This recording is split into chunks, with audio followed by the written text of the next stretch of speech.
السلام علیکم ورحمۃ اللہ وبرکاتہ.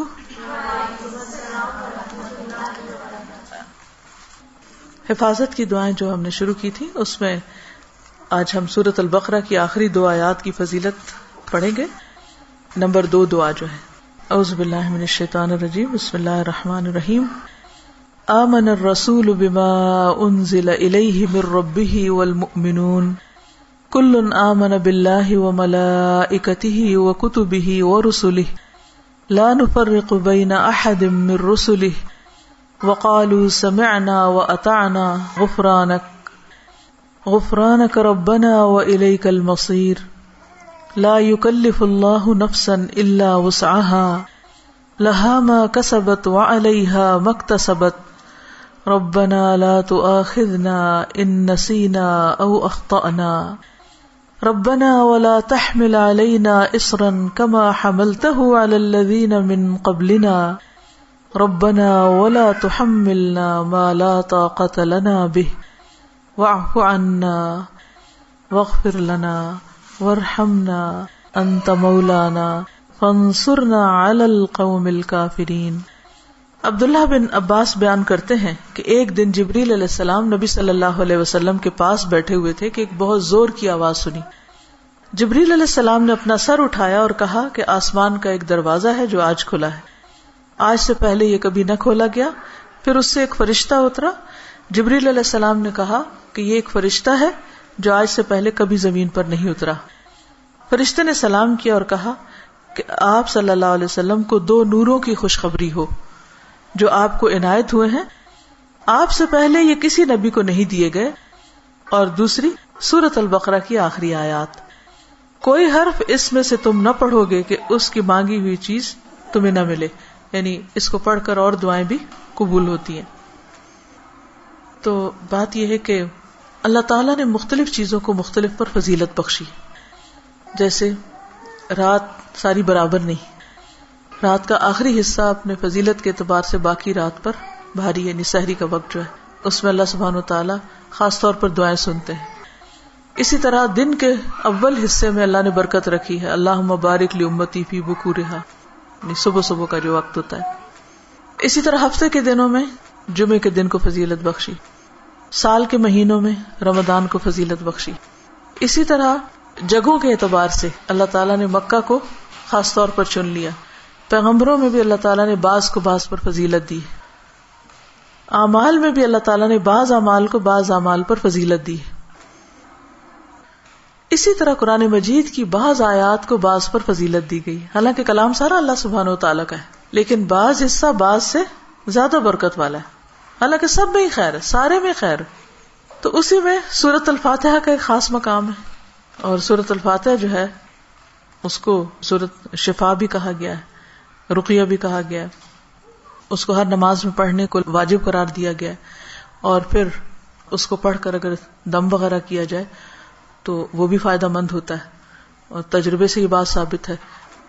جب صحابہ کرام میں سے کسی ایک نے راستے میں کسی سفر کے دوران ایک قبیلے کے سردار کو جو بچھو کاٹ گیا تو اس پر دم کیا تو اس کو آرام آ گیا، جبکہ اس کو کسی اور چیز سے فائدہ نہیں ہو رہا تھا. تو اب یہ جو خصوصیت سورۃ الفاتحہ کے اندر ہے وہ کسی اور حصے میں اس طرح نہیں ہے. اسی طرح سورۃ البقرہ کی آخری 2 آیات بھی بہت اہمیت کی حامل ہیں.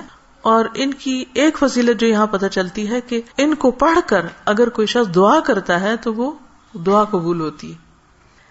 ایک اور حدیث میں آتا ہے، عبداللہ بن مسعود سے روایت ہے کہ جب رسول اللہ صلی اللہ علیہ وسلم معراج پر تشریف لے گئے تو آپ سدرۃ المنتہا تک پہنچے. زمین سے جو کچھ بھی چڑھتا ہے وہ یہیں آ کر ٹھہر جاتا ہے، پھر لے لیا جاتا ہے. اور جو اوپر سے اترتا ہے وہ بھی یہیں ٹھہر جاتا ہے، پھر لے لیا جاتا ہے. اللہ تعالیٰ نے فرمایا یخشی السدرۃ ما یخشی، جب ڈھانپ رہا تھا سدرہ کو جو کچھ کے ڈھانپ رہا تھا. جب نبی صلی اللہ علیہ وسلم معراج پہ تشریف لے گئے تو جو بیری کا درخت تھا اس کے اوپر جو روشنی تھی اس کی بات ہو رہی ہے. عبداللہ نے کہا کہ سونے کے پتنگے تھے وہ جو اوپر چھا رہا تھا. پھر رسول اللہ صلی اللہ علیہ وسلم کو وہاں 3 چیزیں دی گئی تھی. ایک تو 5 نمازیں، دوسری سورۃ البقرہ کی یہ آخری آیات، اور تیسری آپ کی امت میں سے اس شخص کے باقی تمام تباہ کرنے والے گناہوں کو اللہ نے بخش دیا جو اللہ کے ساتھ کسی کو شریک نہ ٹھہرائے، جو شرک نہ کرے. تو یہ 3 چیزیں ملی تھی جن میں نماز کا ذکر عام طور پر ملتا ہے کیونکہ اس کے بارے میں مزید وضاحت سے احادیث بھی ہیں. تو اس حدیث سے کیا پتہ چلتا ہے کہ سورۃ البقرہ کی آخری 2 آیات عرش کے نیچے سے ایک خاص خزانے سے نصیب ہوئی ہیں اور یہ نبی صلی اللہ علیہ وسلم ہی کو ملی ہیں، باقی انبیاء کو نہیں دی گئیں. ایک اور روایت سے پتہ چلتا ہے، نعمان بن بشیر سے روایت ہے کہ نبی صلی اللہ علیہ وسلم نے فرمایا کہ اللہ تعالیٰ نے آسمان و زمین پیدا کرنے سے 2000 سال پہلے ایک کتاب لکھی.